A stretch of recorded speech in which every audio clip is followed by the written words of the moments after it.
बिस्मिल्लाहिर्रहमानिर्रहीम अस्सलाम वालेकुम।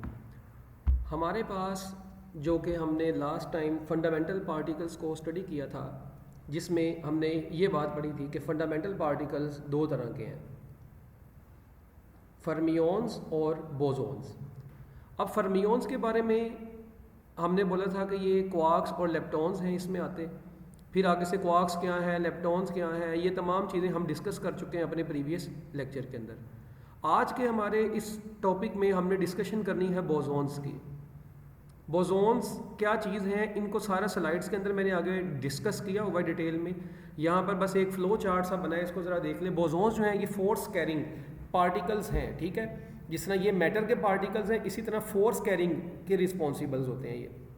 इसका क्या मतलब है अभी हम आगे जाकर डिस्कस करेंगे। इसकी दो टाइप्स हैं, गेज बोसोन्स और स्केलर बोसोन्स। गेज बोसोन्स जो हैं वो, या गॉज बोसोन्स जो मर्जी बोल लें, ये मज़ीद आगे से डिफरेंट टाइप्स के हैं। जिस तरह इनमें फोटोन्स भी आते हैं, ठीक है, इनमें ग्लूओन्स भी आते हैं, W positive bosons, W negative bosons, Z0 bosons. अच्छा, ये जो बोसोन्स हैं बेसिकली ये फोर्सेस की बेस के ऊपर कैटेगराइज किए गए हैं। अब हमने जो बेसिक फोर्सेस ऑफ नेचर पढ़ी थी उनकी बेस के ऊपर इनको कैटेगराइज किया गया हुआ है। अगर आप गौर से देखें तो यहाँ पर देखें लिखा हुआ है सबसे ऊपर टॉप पे इलेक्ट्रोमैग्नेटिक फोर्सेस। तो फोटोन्स जो होते हैं उनके अंदर, ये फोटोन्स जो हैं ये बोसोन्स ही होते हैं और इनके अंदर इलेक्ट्रोमैग्नेटिक फोर्सेस होती हैं। फिर उसके बाद ग्लूओन, ये भी पार्टिकल का ही नाम है, ठीक है। ये स्ट्रॉन्ग न्यूक्लियर फोर्स वाले कैरी करते हैं। उसके बाद ये वीक न्यूक्लियर फोर्स के अंदर तीन आते हैं, W पॉजिटिव यानी कि वीक न्यूक्लियर फोर्स में positive bosons, weak nuclear force में नेगेटिव बोसोन्स, और Z0 से मुराद, ये Z से मुराद ही ज़ीरो है तो उसके ऊपर भी ज़ीरो लगा हुआ है, तो बच्चे कंफ्यूज हो जाते हैं W0 क्यों नहीं लिखा। तो ये Z0 बोसोन्स ये भी वीक न्यूक्लियर फोर्स के ही हैं, ठीक है। और इनमें जो स्केलर बोसोन्स हैं उनमें आते हैं हिग्स बोसोन। और हिग्स बोसोन क्या है, that is our topic of the day, जो कि पार्टिकल्स को मैस प्रोवाइड करते हैं। अब कैसे प्रोवाइड करते हैं, इनका क्या सिस्टम है, चलिए आए अब हम इनको डिस्कस करते हैं, जो कि हमारी बुक से ही मैंने स्लाइड्स बनाई हुई है। तो सबसे पहले नंबर पे आ गया हमारे पास हिग्स बोसोन। अब हिग्स बोसोन को डिस्कवर किया गया था 2012 में सेरन, जो कि लार्ज हेड्रोन कोलाइडर है। ये हमने बात अपने प्रीवियस लेक्चर्स में की हुई है, ठीक है। लार्ज हेड्रोन कोलाइडर LHC, ठीक है, जो कि सेरन में था। ये हमने मतलब ये एक ऑर्गेनाइजेशन है जहाँ पर इनको डिस्कवर किया गया था। इसके बाद related to the Higgs field which exist everywhere in the space, कहते हैं कि ये हिग्स फील्ड से रिलेट करते हैं जो कि हमारी यूनिवर्स में, हमारी स्पेस में हर जगह पर है। अब इस बात का क्या मतलब है, देखें जिस तरह हमारे, आपको पता है कि हमारा जो अर्थ है, ठीक है, हमारे एटमॉस्फेयर में इर्द गिर्द, ठीक है, मतलब हमारी ज़मीन की एक ग्रेविटेशनल फील्ड है, एक इलेक्ट्रिक फील्ड है, फिर एक मैग्नेटिक फील्ड भी होती है। मतलब चार्ज पार्टिकल की इलेक्ट्रिक फील्ड है, फिर मैग्नेटिक फील्ड है, फिर ग्रेविटेशनल फील्ड है। इसी तरह एक हिग्स फील्ड जो होती है ये एक एनर्जी फील्ड होती है जो कि हमारी इस यूनिवर्स में हर जगह पर मौजूद है, ठीक है। ये हमारी पूरी स्पेस में हर जगह पर एक फील्ड मौजूद है जिसका नाम क्या है, हिग्स फील्ड। ये एक बेसिकली क्या है, एनर्जी फील्ड ही है, ठीक है। जिस तरह इलेक्ट्रिक फील्ड किसी चार्ज के गिर्द होती है, मैग्नेटिक फील्ड होती है, इसी तरह ये एक हिग्स फील्ड है जो कि हमारी स्पेस में हर जगह पर एग्जिस्ट करती है। और ये एक्सप्लेन करती है हाउ पार्टिकल्स गेट मैस। अच्छा, अब ना इस बात को बड़े गौर से समझना है। मैंने आपको बताया कि हमारे स्पेस में हर जगह पर ये फील्ड मौजूद है। अब हमारे स्पेस में पार्टिकल्स भी बहुत सारे हैं। अब बहुत सारे पार्टिकल्स हैं जो कि ट्रेवल कर रहे हैं। अब कुछ पार्टिकल्स ऐसे हैं जब वो इस फील्ड की इंटरेक्शन में आते हैं ना, जब इस फील्ड की इंटरेक्शन में आते हैं कुछ पार्टिकल्स, तो वो जब इनसे टक्कर, मतलब इस फील्ड के साथ इंटरेक्शन में आते हैं ना, तो ये फील्ड उसको एक मैस प्रोवाइड कर देती है। जिस तरह जस्ट लाइक मैं कहता हूँ जी, सपोज करें एक जगह पे ये एक बंदा, ठीक है जी, ये बाईसाइकिल पे जा रहा था, आगे कोई मड इसके गाड़ी के टायर के साथ, इसके टायर के साथ ना एक मड अटैच हो गया। अब जब वो मड अटैच हो जाएगा, वो मड बेसिकली क्या काम करेगा, टायर को एक मैस प्रोवाइड करेगा। इसी तरह पार्टिकल्स जब इस फील्ड के साथ इंटरेक्शन में आते हैं, तो ये फील्ड को आप मड समझ लें, ठीक है। तो ये पार्टिकल जब इसके साथ इंटरेक्शन में आते हैं तो ये उनको एक मैस प्रोवाइड करते हैं, ठीक हो गया। तो ये बड़ी इंपॉर्टेंट बात है जो मैंने आपको बताई है। फिर उसके बाद एक और बड़ी इंपॉर्टेंट चीज़ यहाँ पर देखें, जो पार्टिकल इस फील्ड के साथ, हिग्स फील्ड के साथ इंटरेक्शन में आएंगे, उनका मैस चेंज हो जाएगा, ज़ाहिर बात है उनको मैस प्रोवाइड करेगी ये। तो आपको पता है कि मैस का स्पीड के साथ इन्वर्स रिलेशन होता है, इसीलिए वो पार्टिकल जो हिग्स फील्ड के इंटरेक्शन में आ जाते हैं उनकी स्पीड कम हो जाती है, और इसीलिए हम बोलते हैं कि उन पार्टिकल्स की speed less than speed of light होती है। तो हिग्स फील्ड के दो बड़े मशहूर काम हो गए, एक तो ये कि पार्टिकल्स को मैस देती है, और दूसरा इसका फ़ायदा काम क्या है कि ये पार्टिकल्स को स्पीड ऑफ लाइट को अप्रोच करने से भी बचाती है, ठीक है, उनकी स्पीड को स्पीड ऑफ लाइट से कम रखती है। तो ये दो बड़े इंपॉर्टेंट पॉइंट्स थे हिग्स बोसोन और हिग्स फील्ड के बारे में। उसके बाद ये देखें आगे पॉइंट्स वही लिखे हुए हैं, particles that interact strongly with the Higgs field, तो जो ज़्यादा इंटरेक्शन करेंगे फील्ड के साथ उनका मैस भी ज़्यादा होगा, यानी हम ये कहेंगे कि इंटरेक्शन जितनी ज़्यादा होगी मैस भी उतना ज़्यादा होगा। तो हिग्स फील्ड के साथ इंटरेक्शन जितनी ज़्यादा होगी मैस भी उतना ज़्यादा होगा। तो इन दोनों के दरमियान में एक डायरेक्ट रिलेशन है, ये आपने याद रखना है। और ऐसे पार्टिकल जो हिग्स फील्ड के साथ इंटरेक्शन में आते ही नहीं है, इसका मतलब है कि उनका मैस नहीं होगा। तो फोटोन्स जो हैं वो फोटोन्स क्या होते हैं, मैसलेस होते हैं, क्योंकि वो हिग्स फील्ड के साथ इंटरेक्शन में नहीं आते। तो ये जो बातें आपको मैं बता रहा हूँ ये बुक में तो नहीं लिखी, मगर ये बड़ी काम की चीज़ें हैं, इनको टॉपिक को समझने के लिए थोड़ी सी ये बातों को जानना ज़रूरी होता है। इसके बाद photons do not interact with, देखो ये लो वही बात आ गई कि फोटोन्स जो होते हैं वो इनके साथ इंटरेक्शन में नहीं आते, इसलिए उनका रेस्ट मैस ज़ीरो होता है। तो अगर अब आपसे कोई पूछ लेना कि फोटोन्स का रेस्ट मैस ज़ीरो क्यों होता है, तो आपने उनको कहना है कि भाई क्योंकि फोटोन्स ऐसे पार्टिकल्स हैं जो बेसिकली क्या काम करते हैं, किसी भी हिग्स फील्ड के साथ इंटरेक्शन में आते ही नहीं है। तो जब इंटरेक्शन में ही नहीं आएंगे, इनकी इंटरेक्शन ही नहीं होगी, तो इनका मैस ही नहीं होगा।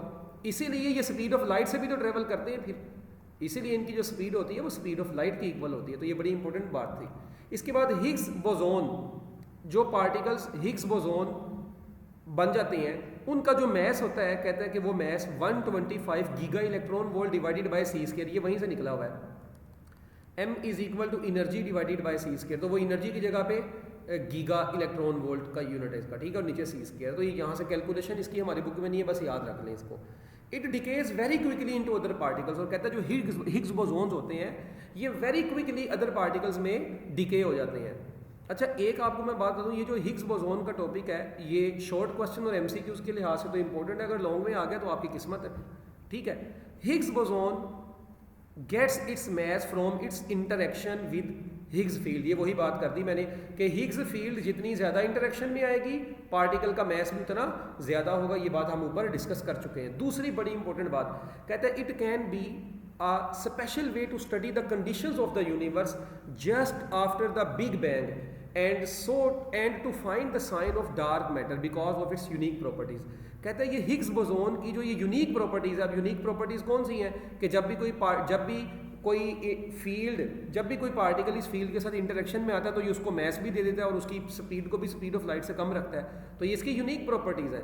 कहते हैं अपनी ये यूनिक प्रॉपर्टीज़ की बेस की वजह से हम इन हिग्स बोसोन की मदद से डार्क मैटर के साइंस को भी फाइंड आउट कर रहे हैं साइंटिस्ट, और बिग बैंग के बाद यूनिवर्स की क्या क्या कंडीशंस थी, क्या क्या सूरत हाल थी, उनकी भी स्टडी की जा रही है इसकी बदौलत। बट ये वर्क अभी इनकम्प्लीट है, मगर इन प्रॉपर्टीज़ की बदौलत हम डार्क मैटर और बिग बैंग के बाद की जो चीज़ें हैं यूनिवर्स में उनकी कंडीशंस को स्टडी कर रहे हैं, ठीक है। तो ये जस्ट आपने पॉइंट्स बस याद रखने हिग्स बोसोन के बारे में इनफ है। अब अगला जो टॉपिक है हमारे पास वो है कंजर्वेशन लॉज। अच्छा अब ये बिल्कुल अलग से टॉपिक है। कहता है all the nuclear processes such as nuclear reaction, कहता है जितने भी न्यूक्लियर रिएक्शन और न्यूक्लियर डिके होते हैं उन सब में कंजर्वेशन लॉज ओबे करते हैं। अच्छा पहले तो ये एक फॉर योर इन्फॉर्मेशन है, इसको देखना ही हमने देखा हुआ है। हेड्रोन्स दो तरह के होते हैं, मीजोन्स और बैरियोन्स। मीजोन्स जो होते हैं वो 3 क्वार्क से मिलकर बनते थे, जबकि बैरियोन्स जो थे वो 3 क्वार्क से मिलकर बनते थे, और मीजोन्स जो थे वो pair of quark and anti quark से मिलकर बनते थे। और जो नॉन हेड्रोन्स हैं वो बेसिकली लेप्टॉन्स हैं, ठीक है। Leptons are not elementary particles, ये वही सारी बातें हमने पढ़ी हैं। इनमें electrons, muons, neutrinos, photons, gravitons आते हैं। तो ये जस्ट इन्फॉर्मेशन थी, बुक में लिखी हुई थी, मैंने यहाँ पर डाल दी। अच्छा अब 3 तरह के ये लॉज हैं जो कि आपको पता होने चाहिए, बल्कि 3 तरह के नहीं, ज़्यादा तरह के। Law of conservation of energy, law of conservation of momentum, law of conservation of charge, फिर उसके बाद न्यूक्लियन नंबर का लॉ, फिर चार्ज नंबर का law, Baryon number, lepton number. कहता है हर न्यूक्लियर रिएक्शन के अंदर ये सारे लॉज ओबे करते हैं। अब अगर मैं इनकी डिटेल में जाना चाहूँ तो चलें थोड़ा सा डिटेल में आपको बता देता हूँ ताकि आपका भला हो जाए। कोई पूछ ले तो आपको कम से कम पता होना चाहिए। देखें law of conservation of energy, ये तो हमने पढ़ा था किसमें वाला, फोटो इलेक्ट्रिक अपना सॉरी कॉम्पटन अपना यार वो पेयर प्रोडक्शन में, कि अगर आपको याद होगा कि फोटोन्स जो आते थे गैमा रे के फोटोन्स जो आते थे उनकी जो एनर्जी होती थी, ठीक है, वो एनर्जी किस में कन्वर्ट होती थी, पेयर प्रोडक्शन में कन्वर्ट होती थी, और जो एक्स्ट्रा बच जाती थी वो kinetic energy of electron and positron में कन्वर्ट हो जाती थी। तो टोटल एनर्जी, ठीक है, रिएक्शन से पहले और रिएक्शन के बाद बैलेंस्ड रहती थी। इसी तरह टोटल मोमेंटम भी बैलेंस्ड रहता है और टोटल चार्ज भी बैलेंस्ड रहता है। ये तीनों चीज़ें तो हमने पेयर प्रोडक्शन में और एनिहिलेशन में पढ़ी हुई हैं। अच्छा, अब ये न्यूक्लियन नंबर और चार्ज नंबर की क्या कहानी है, देखो, और ये बैरियन नंबर और लेप्टॉन नंबर मैंने अगली स्लाइड में डाला हुआ है, वो आपको पेपर में लिखने की जरूरत नहीं, बस आप इतने याद रख लें, इनफ है पेपर के लिहाज से, ठीक है, मगर इनका कॉन्सेप्ट तो पता होना चाहिए ना। तो चलो पहले ये न्यूक्लियन नंबर को देख लेते हैं और उसके बाद चार्ज नंबर को देख लेते हैं। अब जो न्यूक्लियन नंबर है ना, इसको बेसिकली इनको रिप्रेजेंट करना चाहिए था ए से, ठीक है ना, वो न्यूट्रॉन नंबर को एन से रिप्रेजेंट करते हैं और चार्ज नंबर को तो जी से ही करते हैं। अब देखो आपको ये बात पता है कि लेट्स सपोज ये मैं एक इक्वेशन लिखता हूँ कोई सी भी, ठीक है, मैं कहता हूँ जी 92 235, अच्छा मैं कहता हूँ जी इसमें से अल्फा पार्टिकल निकल गया, हीलियम निकल गया 2 4, तो अब जो वाई बचेगा उसमें क्या बचेगा, नीचे आपको पता है एटॉमिक नंबर में से 2 कम और मैस नंबर में से 4 कम, तो ये बचता है 231। अच्छा, अब न्यूक्लियन नंबर क्या होते हैं, न्यूक्लियन नंबर बोलते हैं एटॉमिक मैस को, number of neutron plus proton, ऊपर वाला ये। तो अब देखो ये 2 ऊपर वाला कितना बनता है, ये मैं ज़रा लेज़र पॉइंटर यूज़ करूँ, देखो ऊपर वाला है 235। अब मज़े की बात, ये रिएक्शन से पहले टोटल न्यूक्लियन नंबर है 235। अच्छा, रिएक्शन के बाद भी देखें, ऐड करें 4 जमा 231, 235 ही तो बनता है, तो न्यूक्लियन नंबर ओबे कर रहा है। अच्छा, अब आते हैं चार्ज नंबर के बारे में। यहाँ पे कितना है 92 और यहाँ पर कितना बन रहा है 2 + 92 2 + 90, तो ये भी 92। इसका मतलब है कि किसी भी न्यूक्लियर रिएक्शन में, आपने जितने भी पीछे पढ़े हैं जाके आप चेक कर लें, हर न्यूक्लियर रिएक्शन में आपने रिएक्शन से पहले और रिएक्शन के बाद के जी और ए की वैल्यूज़ को ऐड करके देखना है, वो आंसर सेम आएगा। इसके बाद आते हैं बैरियन नंबर और लेप्टॉन नंबर पे। अब ये असल कहानी, लो जी, सबसे पहले आते हैं बैरियन नंबर। तो बैरियन नंबर क्या है जी, बैरियन नंबर हमें बताता है कि हाउ मैनी बैरियंस आर प्रेजेंट, ठीक है जी, किसी भी रिएक्शन में कितने नंबर ऑफ बैरियंस प्रेजेंट है। अब बैरियंस क्या है, हैवी पार्टिकल्स हैं, जिस तरह बैरियंस हमने पढ़े थे ना, प्रोटॉन्स न्यूट्रॉन्स, ऐसे पार्टिकल्स, ये ऐसे हेड्रॉन्स हैं, बेसिकली हेड्रॉन्स 2 तरह के थे, बैरियंस और मीजॉन्स। तो ऐसे, और ये बनते किससे थे, 3 क्वार्क से मिलकर बनते थे, ठीक है। आपको याद होगा प्रोटॉन 2 अप और 1 डाउन से, जबकि न्यूट्रॉन 2 डाउन और 1 अप से मिलकर बनता था। तो अब ये एक रिएक्शन आपके सामने लिखा है, इस रिएक्शन से पहले कुछ वैल्यूज़ हैं जो आपको याद करनी पड़ेगी। प्रोटॉन का बैरियन नंबर +1 होता है, न्यूट्रॉन का +1 होता है, तो एंटी प्रोटॉन का -1 होगा, एंटी न्यूट्रॉन का -1 होगा, ठीक है। और ये जो इलेक्ट्रॉन न्यूट्रिनो और फोटॉन्स हैं, इनका बैरियन नंबर 0 होता है। अब इनका 0 क्यों होता है, क्योंकि आगे मैंने लाइन लिख दी है कि बैरियन नंबर सिर्फ और सिर्फ उनका होता है जो बैरियंस होते हैं। अब इलेक्ट्रॉन्स, न्यूट्रिनो और फोटॉन, ये बैरियंस तो नहीं है ना, ये तो लेप्टॉन्स हैं, तो लेप्टॉन्स का बैरियन नंबर 0 होगा।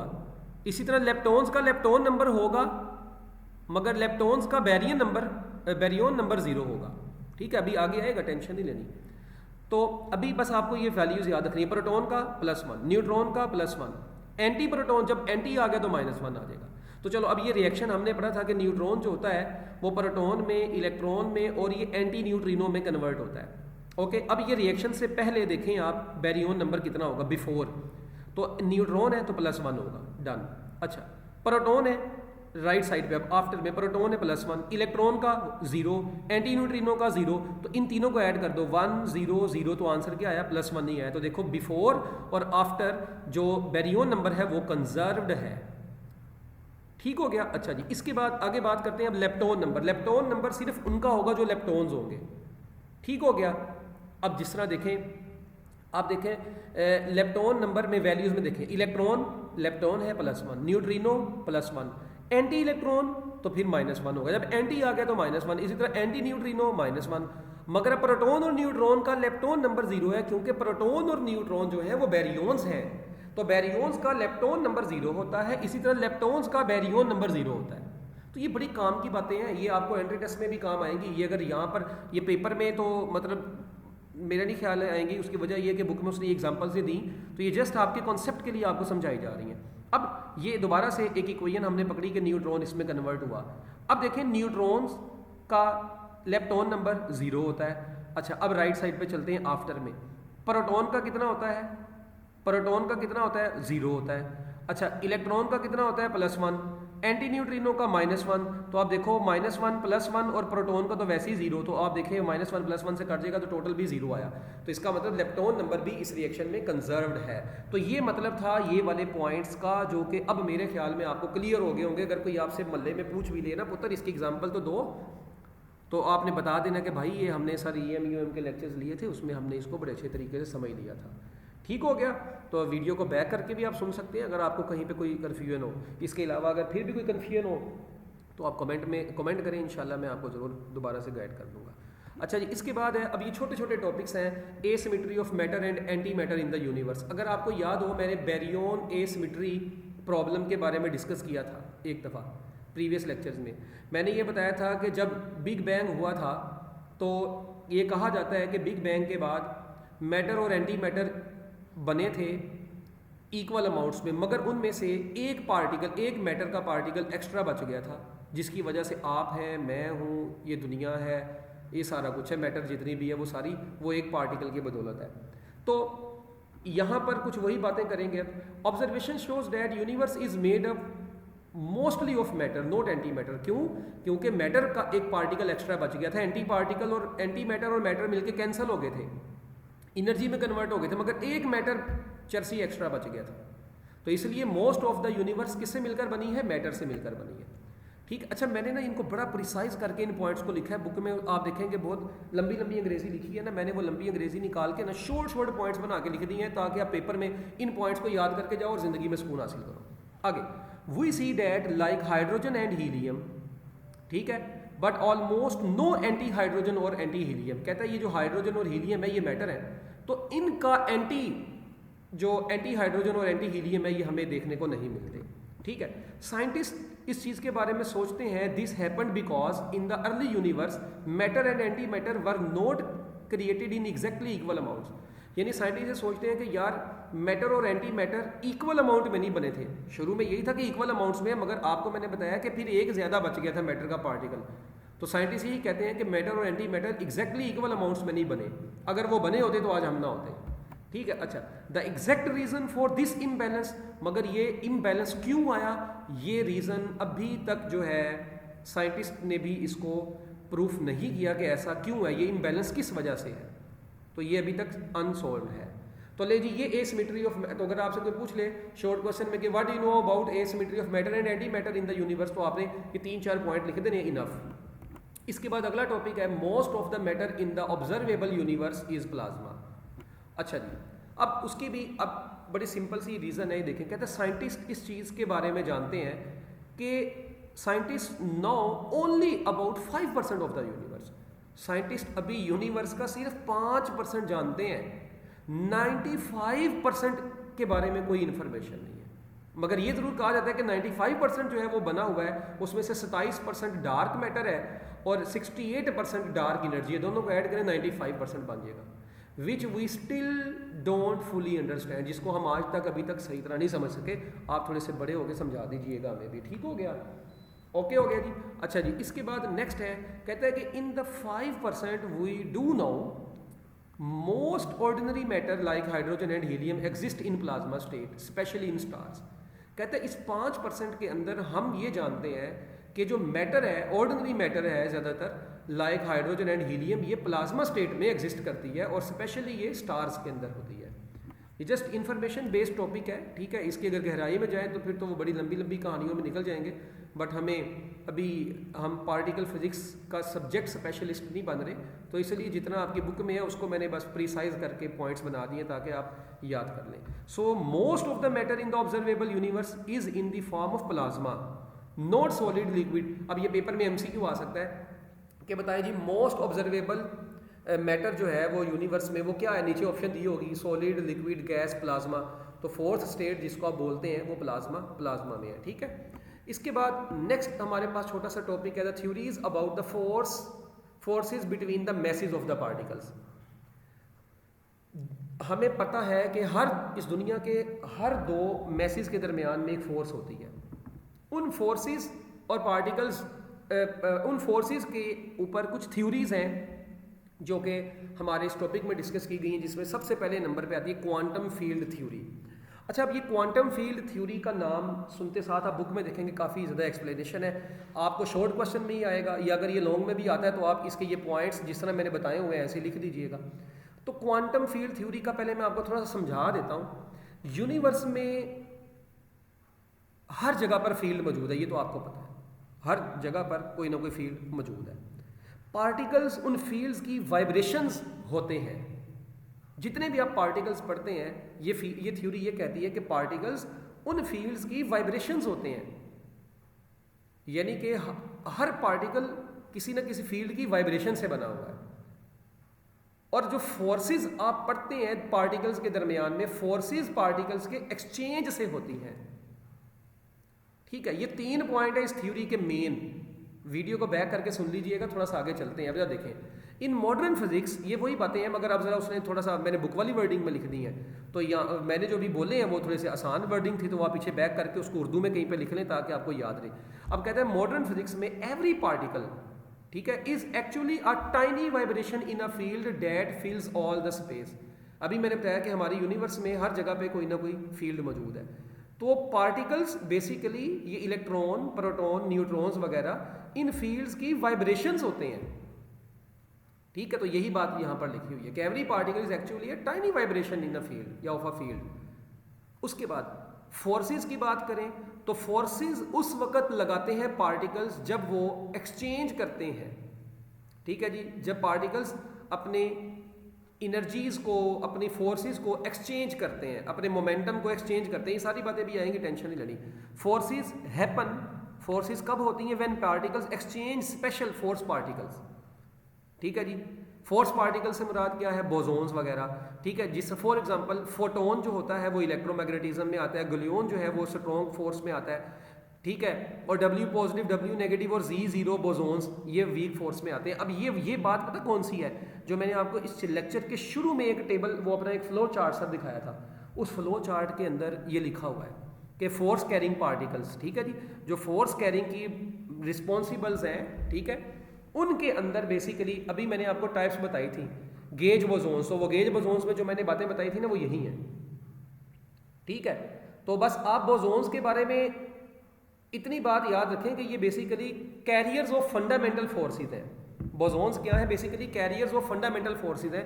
तो फंडामेंटल फोर्सेस अब हमने पढ़ी थी, weak force, electromagnetic force, strong nuclear force.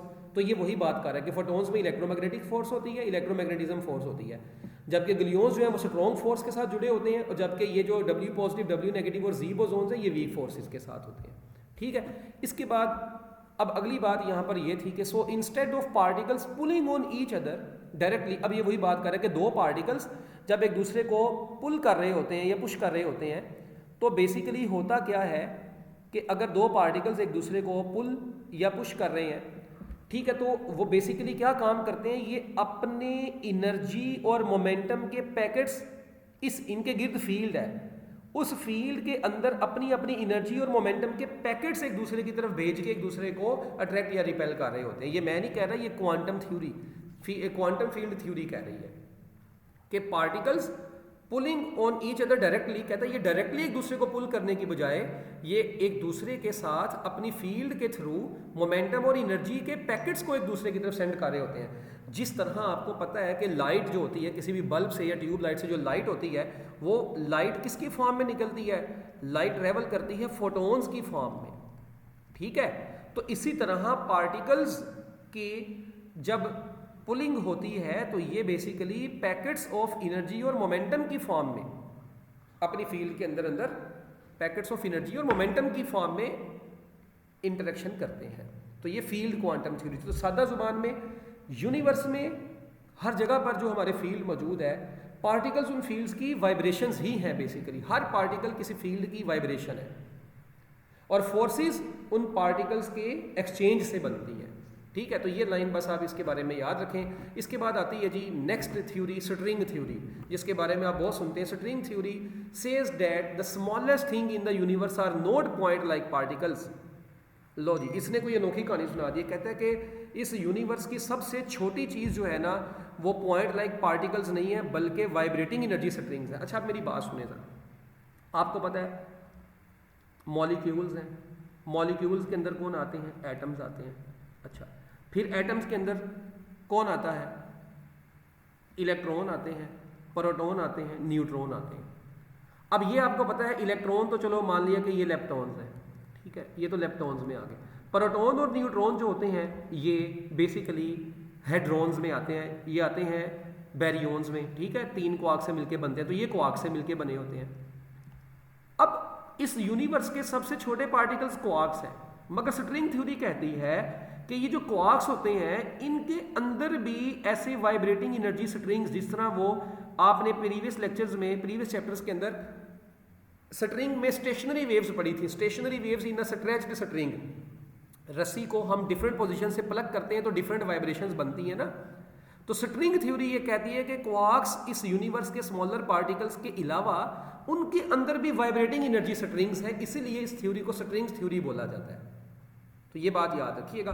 तो string theory says that the smallest thing in the universe are not point like particles, बल्कि ये क्या है? टाइनी, बड़ी बारीक बारीक वाइब्रेटिंग स्ट्रिंग्स हैं। अब ये नहीं है कि पार्टिकल्स के अंदर रस्सियाँ होती हैं, मतलब ये स्ट्रिंग्स लाइक शेप बनी होती है इनकी। किसी में यूं स्ट्रिंग्स आपको नजर आएंगी, किसी में 3 लूप्स नजर आएंगे, किसी में 4 लूप्स, किसी में 5 लूप्स, इस तरह वाइब्रेटिंग एनर्जी स्ट्रिंग्स होती हैं। तो different vibrations of these strings create different particles.